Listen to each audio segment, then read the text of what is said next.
on the car here. So the vehicle is started up and it's not yet warmed up, as you can see, but here is what I want you guys to get here. The system 2 lane on bank 1 and bank 2 can simply mean a whole lot of things. It can mean a dirty mass efflumeter, a plugged injector nozzles, fuel spark plug. It can mean there is air leakage into the system. A whole lot of factors can actually call the system 2 lane. So I'm going to carry you guys along on how to actually diagnose this system 2 lane pointy power or engine stall code. You can see check engine light on that. But so I'm going to get this car all warmed up for us to get what we have to see. Without even opening the hood, we could actually get certain information from our live data stream here. So I'm going to go into live data here for us to see. Now here's the live data stream of the whole thing. Now to actually diagnose this fault, you have to get your engine all warmed up. As you can see over there, the car is already at optimal working temperature. The hood dashboard is actually dirty, so I don't know if it's clear to see here. You can see over there it's already at optimal working temperature, which is at around 86 degrees. Is where the thermostat actually starts opening. But for perspective, you can also leave it to get to at around 90 degrees here. Now here's what I want to even tell you guys. System 2 lane simply means that the car is seeing excessive air, or it has less fuel delivery. Lean means that there is less fuel delivery or excessive air in the system. Rich, system 2 rich, on the other hand, P0172 and 174 means that there is excessive fuel in the system or less air in the system. But on this case, we're having DTC count 2. The vehicle is in closed loop, that means all warmed up, and we have P0171 and that's a system 2 lane code is what we are actually having here. Engine is warmed up here. Well, here's what I want to show you guys, for you guys to see. Before even touching any boat or losing the system, we already would have an idea with our system and live data stream here what is going on with the vehicle here. The long-term fuel trim is on positive 30, which it should be plus or minus, within plus or minus 10%, but it's on 30, which simply means that this vehicle is noticing the computer is commanding for more fuel delivery. Now for us to see, you can see the short term now is not even cancelling it out. It is still demanding for more fuel, which when it's already at 30%. Let's check on bank 2. This thing, bank 2 is also at 34 RPM at Z. Now look at this. This is the MAF.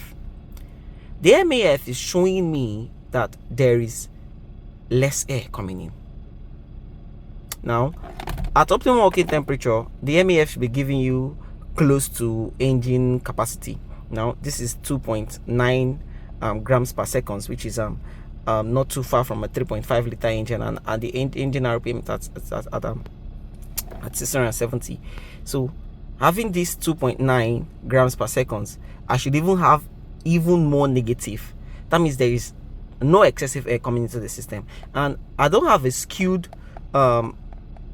oxygen sensor, because sometimes skewed oxygen sensor will give you a wrong reading. You can see this guy is already at stoic 3.3 volts here. The bank 1, sorry, I'm trying to get this guy to be where you guys can see it properly. The bank 1 sensor 1, bank 2 sensor 1 here. You can see them that the oxygen sensor are all responsive and giving me good reading, and I don't have a messed up ECU or electrical issue, because I'm having exactly battery voltage around this area here. So if I rev the engine up, if I rev up the car, you can see that the oxygen sensors are responding richly. On this side too, the same thing. You can see that simply means my oxygen sensors are actually responding, and none of them are stuck or skewed. So right off the bat, I've already diagnosed that my oxygen sensors are fine. No one is running erratically. Now watch my mass efflumeter MAF here. You can see it as well. If I rev it, it also responds to rev and returns back to close to engine capacity at lower RPM. You can see that it's responding. So what I will be suspecting now with this reading here is more of a low fuel pressure. But let's open up our hood and see what we have. So opening up the engine bay here, you can see that all the hoses are intact. There is no leak on any one of them. You can see everything is tight here. I would open on this one. This particular hose here is very notorious for leaking when it has gotten brittle or cracked, and you can see that it has no leaking or no. I cannot hear any air hissing on this line here. All these things here are tight. Sometimes there used to be leaks from here. What I do, I'll get water and start splashing it there. If that affects my fuel train, I know that there is air leak here. So what we'll be doing now is to check for fuel pressure, because looking at this, my mass flow meter is also not leaking. There's no leaks. Any leaks after the mass flow meter will cause your system to lean as well. But since there is no leaks after the mass flow meter, I've retightened this one and also make sure that there is no leak there. Since there is no leak after the mass flow meter, I'll be gravitating more towards a fuel pressure. So I'll be putting my fuel pressure tester now on the system to see what pressure I am getting. I should be getting anything around 50 psi to 60 psi while the car is running. At least 50 psi. Within 45 to 55 psi is fine. And anything below that would actually trigger a system to lean. And you can see my fuel trim is still on the positive. So we are putting a fuel pressure tester now to see what we have. So to put that, I'll shut down the vehicle. I'll get my fuel line pressure tester applied to the system. Now this is the fuel line pressure tester with the adapter of the fuel hose. Sorry for the noise, I'm actually getting water from my workshop. So now I'll be putting this in the system, then we'll check what pressure we are actually having. So to do that, there is this fuel line that is down below here, and I'll be opening up the fuel line to apply the fuel pressure tester. Fuel line is here. I'm trying to get the camera to make you guys see what we have. Let me see. So I would take that off. There's a tab, there's a cover there. It's difficult actually doing this with one hand. So this is the cover for the fuel line. I have that set aside. So now there is this you can see the fuel line here. This is the fuel line here. I don't know if the thing is dark. Now here's the fuel line. You have to be careful because it's usually always pressurized with fuel inside. And what you do, you need to have your fuel tank open up to reduce the vacuum. So I'm trying to make sure that the pressure doesn't splash everywhere. You can see that it's always usually pressurized. So once pressure is out, what we'll do here now, we'll add a fuel line pressure tester to the system. I am responding to the complaint of a particular viewer that said that I should make a video of how I actually added this fuel line pressure tester to the system. You can see it, apply it, and that's it. It's all the way in. Now, there you go. So I'm going to have the car cranked up now. Please help me have the car cranked up. Then we are going to be seeing what pressure we are having on the vehicle.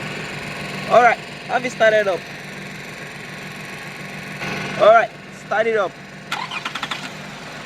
Now you can see it is not even up to 40 psi. You can see that this is a sign of a low fuel pressure, and that's why we are having our system to link code here. Rev it up.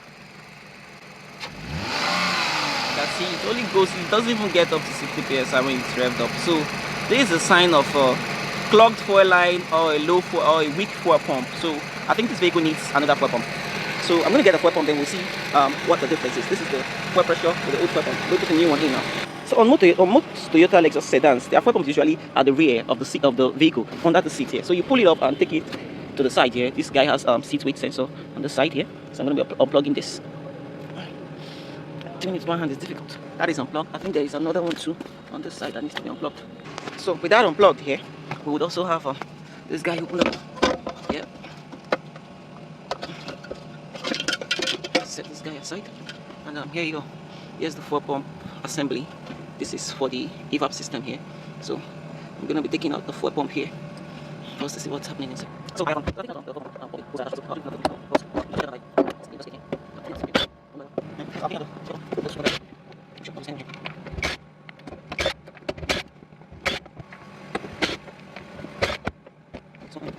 This is actually under speaker. Screen, sorry. Take this for and that's so here's the assembly. Take this guy as well. Here's the so I have this guy go to the back a bit. And there I go. This car's got no splice strings. It's different from every other one that I've known of. So taking out the 4-pump assembly. It's quite tricky. Let me have this out first. There you have it. 4-pump assembly is out. So and the 4-pump seems pretty clean. So this is the old 4-pump assembly. I'll be getting another one as an assembly to put it in that will compare pressure and see what we have. It looks so I've gotten a used one here that I'll be using for test. So it's pretty new, but I'll be checking now. I'll be installing this one in, then we'll check for the pressure to see what we have here. This guy, I've put everything back in together, and here is heads up. We've checked online and we discovered that actually this 4-pump here belongs to a Corolla. Same design, same everything, but I think the pressure on this pump is quite different from the pressure for the V6. So we'll be starting now the vehicle to check to see if our diagnosis is actually correct. Now please have the car started.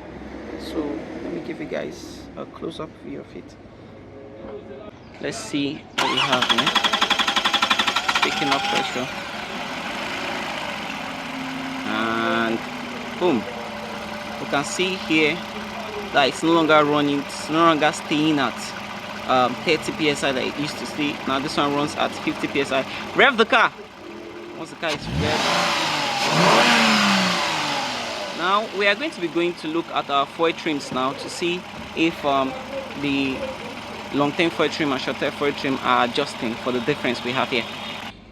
And here we have it. As you can see, the short-term foil trim are now on the negative, trying to adjust the long-term foil trim to come to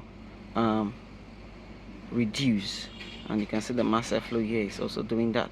So I'm going to actually rev the car up and clear the code, drive the car around, and I believe I should have a very significant adjustment on my long-term foil trim. As you can see here, that it's also is now on the negative, trying to adjust the long-term foil trim. So I think we've actually fixed this fault code. I'm going to try to clear the fault on this car now and drive the car around and see what we have.